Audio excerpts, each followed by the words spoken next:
the normal approximation to binomial distributions. Suppose that a random variable x has the binomial distribution with parameters n and p. The distribution of x is approximately normal with mean np and the standard deviation is square root of np times 1 minus p if these two conditions are satisfied. np, that is the mean, greater than or equal 10 and n times 1 minus p greater than or equal 10. If both conditions are satisfied, we can use the normal distribution instead of the binomial distribution. Now let me explain this using an example.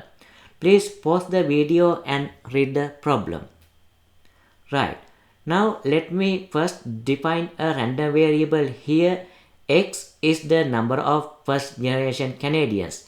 This example says this is a binomial distribution. Therefore, we don't need to check for the four conditions. Now let me write down the given information. First, the sample size n is 1500. The random variable x can take any value from 0 to 1500. Now we need to find the success probability. That is the probability of first generation Canadians because the random variable is the first generation Canadian. It is 0.24. Now we can write the random variable x has the binomial distribution with n 1500 and the success probability 0.24. Go to the part A. What are the mean and the standard deviation of x? We know the formula for the mean and we know n and p. So mean is 360. Then go to the variance. We know the formula for the variance of the binomial distribution. Therefore, it is 273.6.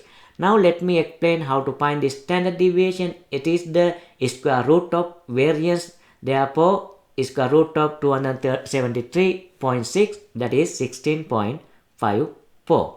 Now part B is asking use the normal approximation to find the probability that the sample will contain between 340 and 390 first generation Canadians.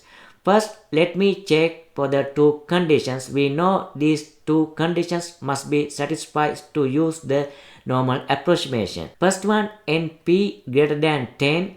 We know n and p, so both conditions are satisfied. Therefore, we can use normal distribution with mean 360 and the standard deviation 16.54 instead of the binomial distribution. Now we need to find the probability between 340 and 390. We know we need to use the normal approximation here. So first step is split. Then we need to convert to the z value, the x minus mu over sigma. First for the 390, it is 1.81. Then we need to find the z value for the 340. It is negative 1.21. Now we need to go to the z table, check the probability for 1.81, that is 0.9649. Then we need to find the probability z less than negative 1.21. So go to the table, that is 0.1131. So then subtract and answer is 0.8518.